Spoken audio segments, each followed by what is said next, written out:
Welcome to Expose Them. I'm Candace Royale, your host. Today is March 30th, 2026, and I want to talk about in this video what I have titled Spank That Narc Before It's Too Late. As you know, I talk about exposing scandals and such that are going on in the church with the wicked, the reprobate leaders, and making sure that people know about those so that they can avoid being hurt themselves. And be sure to spread the word to others as well. This is not backbiting or gossip or slander. This is necessary and it's required of the Lord as per scripture. What causes people to become such wretched narcissists in the first place? Narcissists, Machiavellian villains, psychopaths, sociopaths, that all comes to a head in the church, not all churches, of course, but in the church, that causes these horrible money scandals and these sex scandals and these abuse of time, this almost slave labor that happens in cult-like settings. And this is going to be exposed more and more. I encourage you to view those other exposures as well as myself and see what's going on. Not so that you can just be up on all the quote unquote dirt, and believe me, it's pretty dirty, but so that you can know and pray about it, pray for the victims, and pray to the end that nobody else will fall into their clutches, the clutches of the wicked as well. These are perpetrators, they are wolves, and they need to be stopped. And that's the point of videos like this. And I wanted to tell you that as I was pondering in my last video, David E. Taylor cult, how did it get so bad? How did everybody fall into this trap? How did he become the absolute brute beast that he is, as well as his assistant, Michelle Brannon, and others from his church?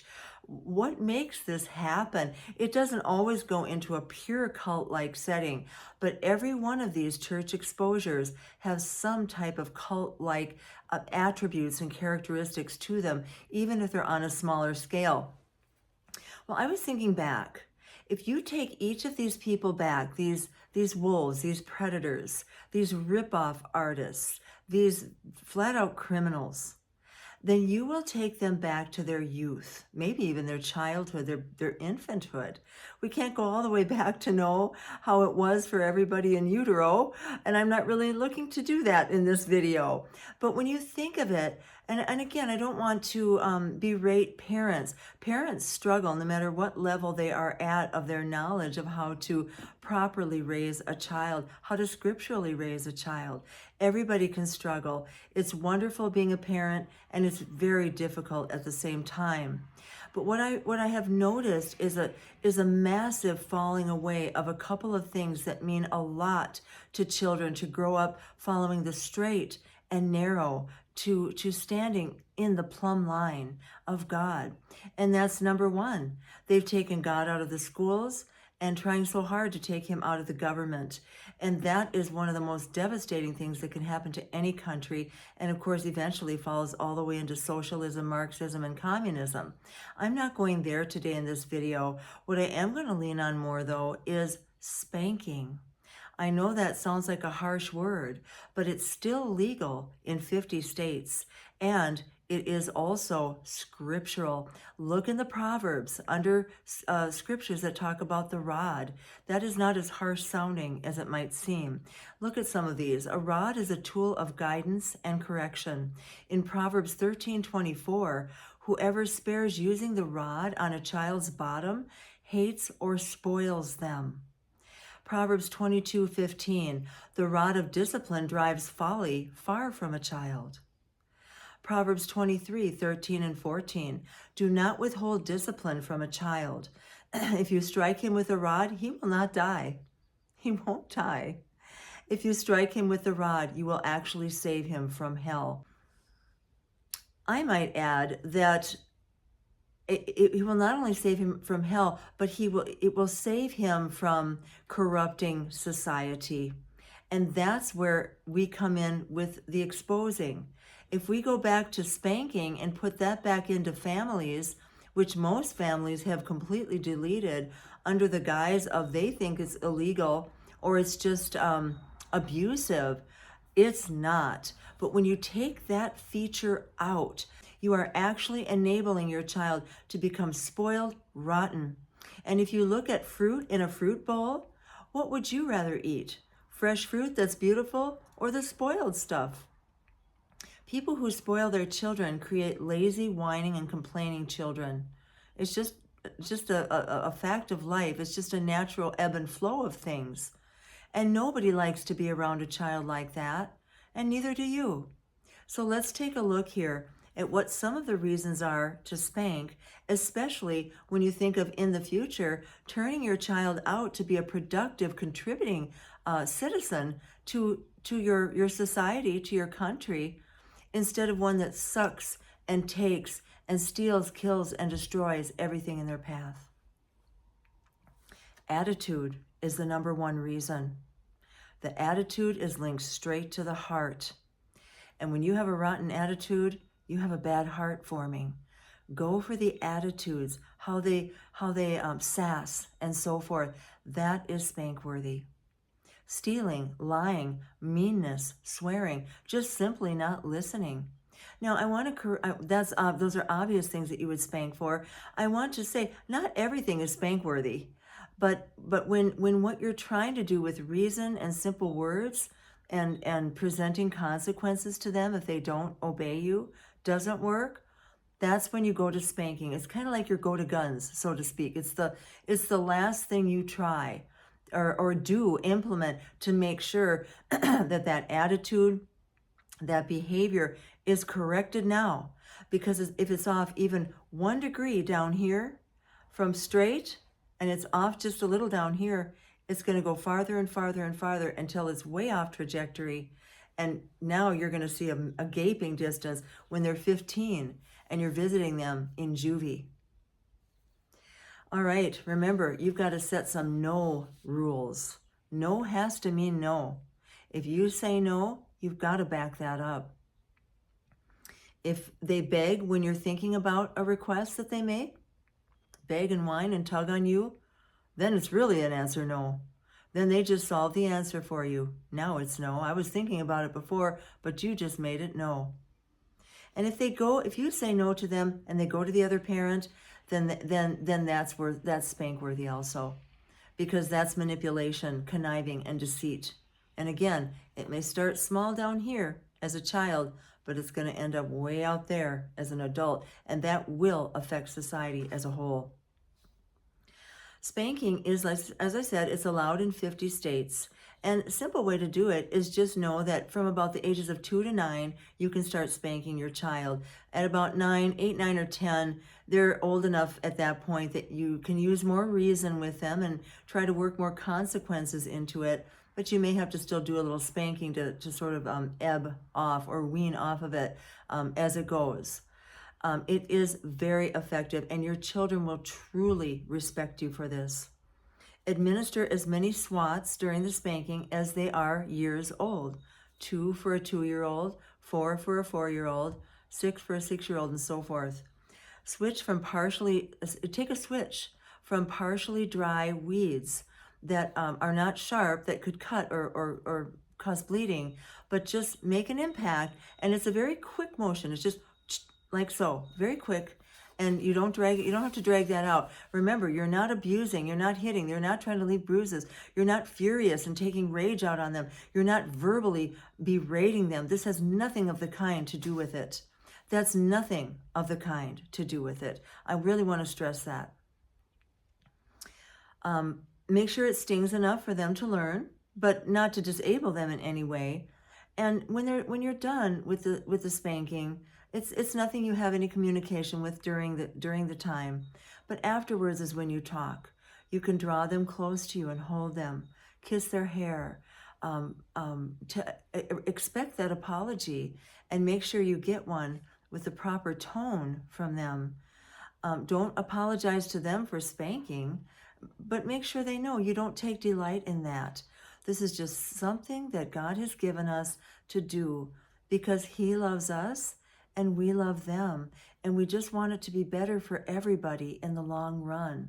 They can understand more than you think they can. Obviously, when they're really little, you can't say all that much, but make sure they know this, that you love them even if you're angry.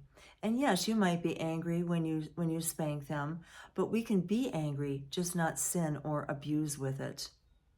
My daughter was actually for spanking. She didn't enjoy the sessions, but which were short and sweet and to the point, but she did appreciate it. She understood it. She knew it was right. And she could tell when she saw fussy, spoiled, bratty children acting out, or children acting out like they were bratty. Maybe they weren't bratty at the core, but they were acting that way. She'd lean to me and softly say, "Mom, they must not spank." She knew. And we were very close. I did home educate her. We did so many things together. We had much laughter in the walls. She knew that she was better for the spankings, and I certainly did too. Another thing she also knew was that I was a flawed individual, working on issues and trying real hard to be better, just to be a better person. I never claimed that I was perfect. I never lorded that kind of thing over her. There was nothing to lord. I was just being me, doing the best I could as a parent. And she knew that. She knew I really tried. Like the motto went for her, Mom prays.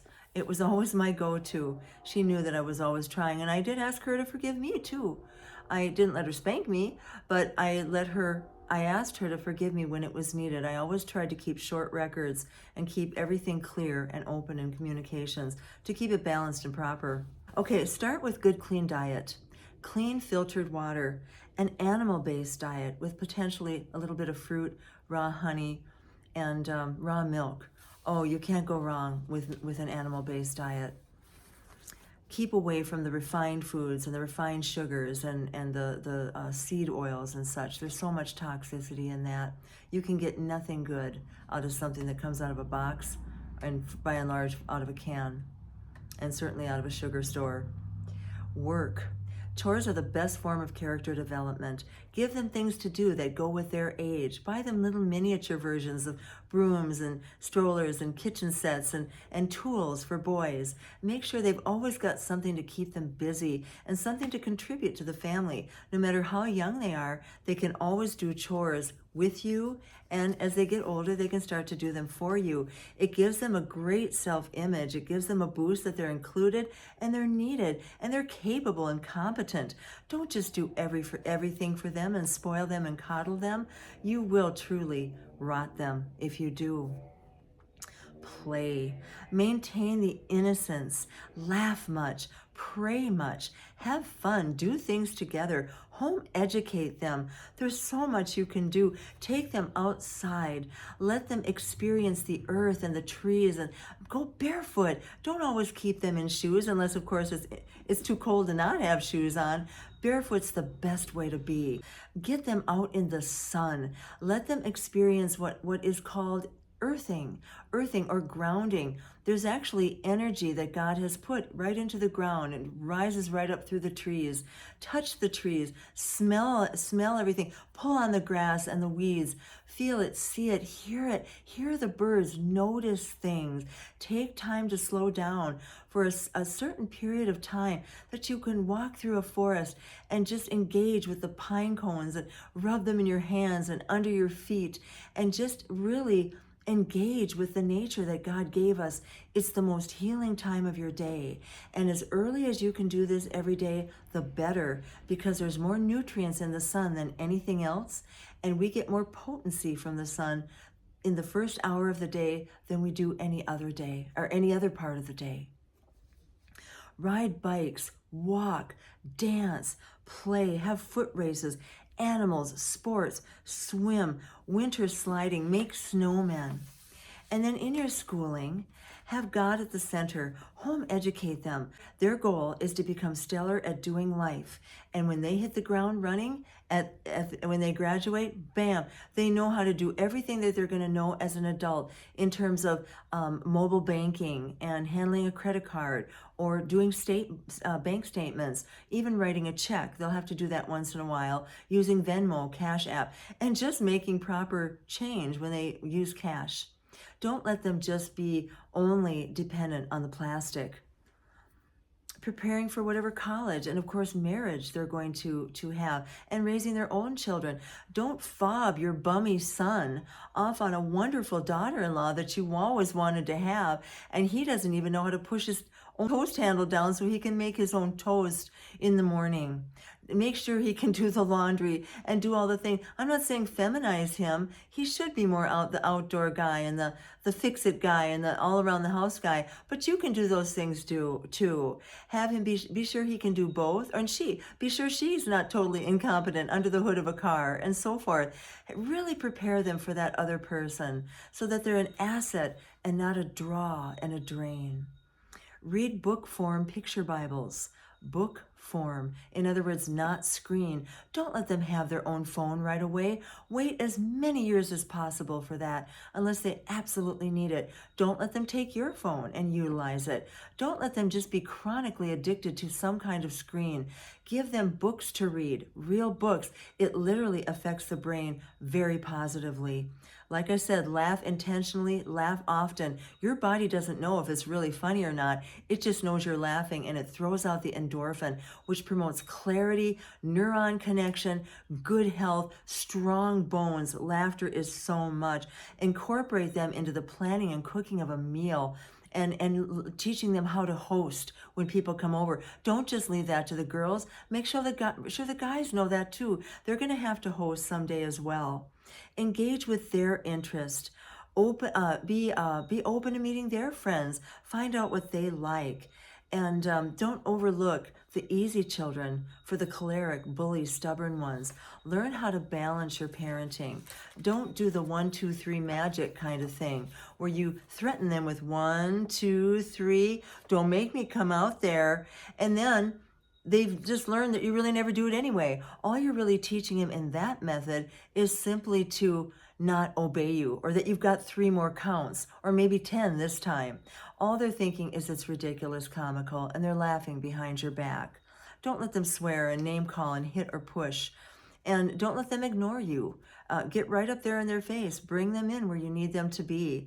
Make sure they're apologizing to you directly instead of having you do it for them to the other child. Do not apologize to a child for another child. Bring that child in the room and make sure they do that apology themselves. And also teach them please and thank you.